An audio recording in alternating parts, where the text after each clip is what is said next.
Hello everybody, I'm the Academic Leftist, and in today's video I'm going to address the question, does abortion lead to a reduction in violent crime? This is obviously a timely topic in light of the Supreme Court's impending decision to overturn Roe v. Wade. So in this video I'm going to discuss the original thesis and model. I'm then going to discuss potential flaws and empirical problems with the argument, and then I'll discuss what the Supreme Court decision might mean for future homicide and violent crime rates in the United States 15 to 20 years down the road. I'll also talk about whether or not I think the model is correct. So first of all, this thesis has its origins in a 2001 paper published in the Quarterly Journal of Economics by two economists, Stephen Levitt and John Donohue. Levitt then went on to popularize this thesis in his 2005 bestseller, Freakonomics. In this article, the authors essentially argued that the legalization of abortion after Roe v. Wade was responsible for a great deal of the violent crime reduction in the 1990s.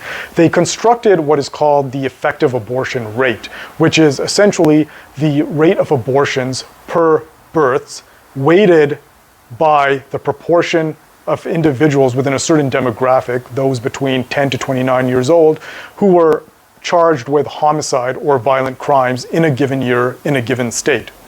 Using this metric, they were then able to construct an econometric model which regressed violent crime and homicide on the abortion rate. And what they found was that every increase of one standard deviation in the abortion rate would lead to a 16% reduction in violent crime and homicide.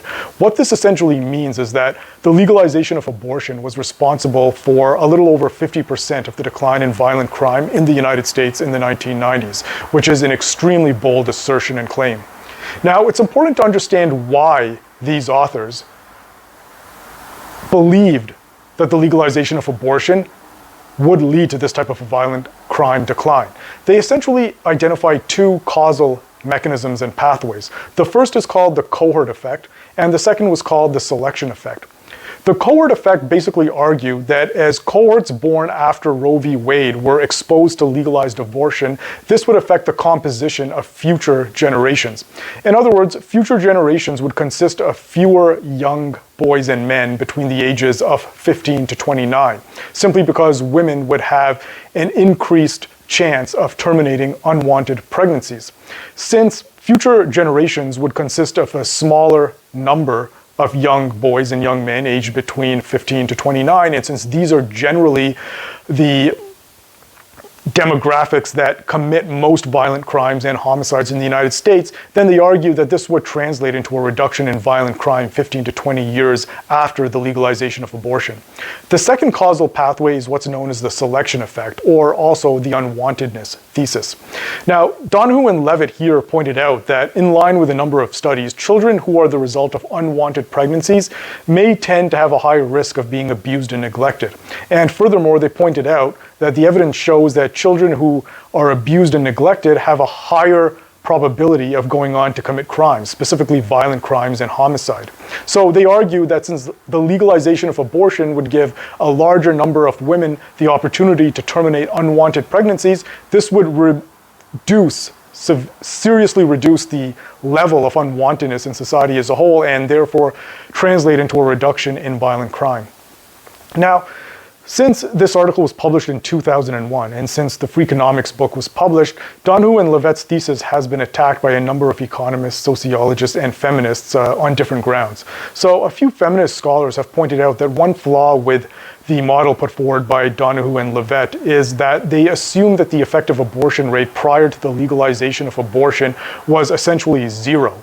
And they further tend to treat abortion as movements along a demand curve, where you see things like an improvement in pricing and an increase in availability as an increase in demand.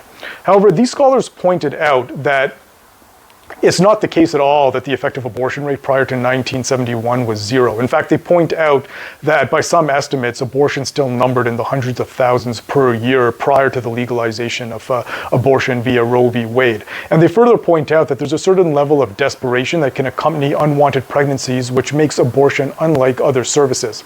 So they pointed out that if women are more likely to go through all sorts of ordeals in order to terminate an unwanted pregnancy, whether or not abortion is legal, then it's highly dubious to assume that the legalization of abortion would have led to such an increase in abortions that you would see a massive reduction in crime 15 to 20 years later.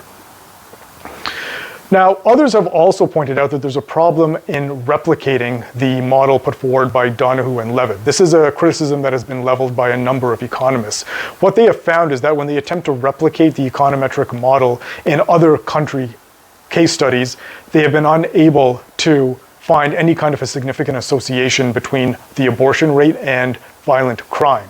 So economists who have replicated the regression results or the regression model by regressing violent crime and homicide against the abortion rate in countries like Canada and Britain have failed to turn up any statistically significant or meaningful relationship between the two variables. And the same has been true in other developing countries as well.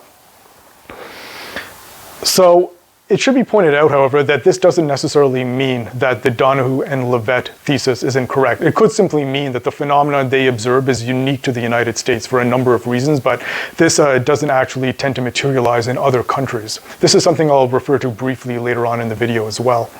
Now, the third criticism was leveled by an economist named Theodore Joyce, who simply pointed out that there was a problem with the empirical data. He noted that if the Levitt and Donohue thesis was correct, then we should be able to see the cohort effect in time series plots, but in fact we don't see this signal in these graphs. Put differently, what he pointed out was that if it was true that cohorts exposed to legalized abortion would go on to commit fewer crimes a decade or two later on, then in the time series data, or in the time series plots, we should see a decline in the number of homicides committed by individuals within this particular age group at a particular point in time, mainly when they mature to the ages of between 16 to 25. And yet we don't see this signal above the noise in the time series plots. Now, Donohue and Levitt have responded to this criticism by stating that the crack cocaine epidemic produced such an upsurge in violent crime that it tended to obscure the effects of legalized abortion. While this is possible, I think it's highly unlikely because, as Joyce pointed out in a rejoinder, according to Levitt and Donohue's econometric model, the magnitude of the effect of abortion on the decline in violent crime was of such a high level that we should have been able to pick up some signal in the time series plots, irrespective of the huge increase in violence caused by the crack cocaine epidemic. And yet the time series plots fail to show any type of a decrease in violent crime among this relevant demographic. Now, the fourth objection has a theoretical objection, and it's been leveled by Steven Pinker of Harvard University, and in my view, it's one of the most interesting criticisms of this model. So Pinker essentially has pointed out that the mechanism which Donohue and Levitt claim links legalized abortion to violent crime decreases is highly flawed. Recall that the main causal pathways identified by Levitt and Donohue was the cohort effect and the unwantedness thesis. However, Pinker points out that contrary to the claims of Donohue and Levitt, women who have the self-awareness to terminate unwanted pregnancies are not the type of women who would go on to become bad mothers. Rather, they tend to be the type of intelligent and emotionally aware and emotionally intelligent type of people who, even if forced to take a pregnancy to term, would nonetheless turn out to be loving and caring parents. Whereas women who tend to have kids on impulse and who tend to have a prior history of abuse are the ones who would actually go on to abuse their children. And so if this is the case, the mechanism which Levitt and Donohue claims links abortion to violent crime would be highly flawed. So, what does all this mean for the Supreme Court decision and the future of violent crime? Well, it should also be pointed out that in 2020, Donohue and Levitt updated their model and included new data from the mid-1990s to 2014, and they essentially ran the exact same econometric model and included new control variables such as the number of police, the number of prisons, and beer shipments as a crude proxy for alcohol consumption, and they still found that within that relevant time period, abortion was responsible for about a 40% decrease in the violent crime rate. Now, Does this mean that if Roe v. Wade is overturned and a number of states revert back to outlawing abortion, that we can expect to see a huge increase in violent crime and homicide 15 to 20 years down the road in the United States? Well, no, not necessarily. As Levitt himself pointed out several years ago in response to a question on his blog, it is not abortion per se that necessarily is what reduces violent crime within this model. Recall that the main causal pathway here is unwantedness.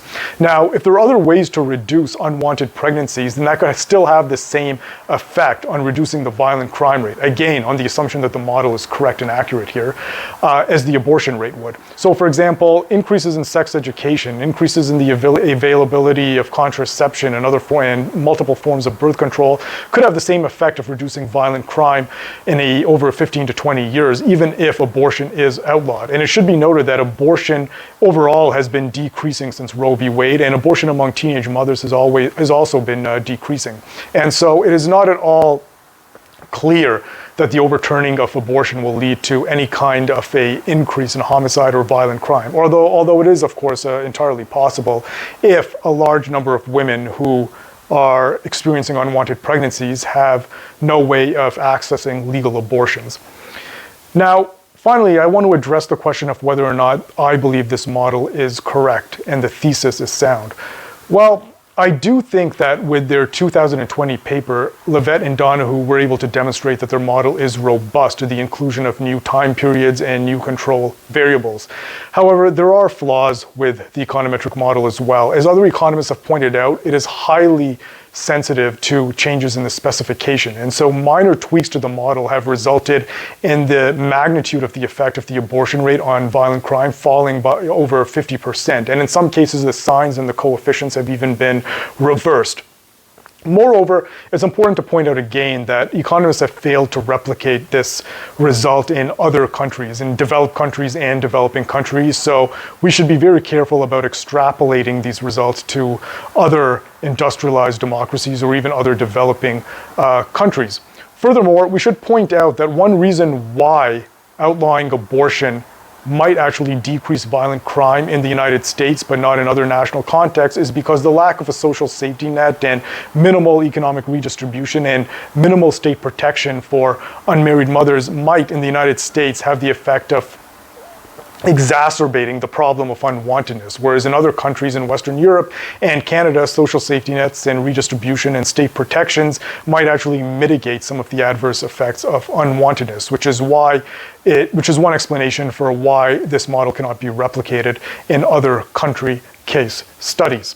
At any rate, I hope this went some ways towards answering the question of whether abortion really is responsible for the decline in violent crime and whether the Supreme Court decision, which will almost certainly overturn Wade, will lead to an increase in violent crime 15 to 20 years down the road. If you like this video, please remember to subscribe and like and comment, and I'll see you in my next video where I discuss the association between racism, incarceration, and violent crime in the United States. Thank you.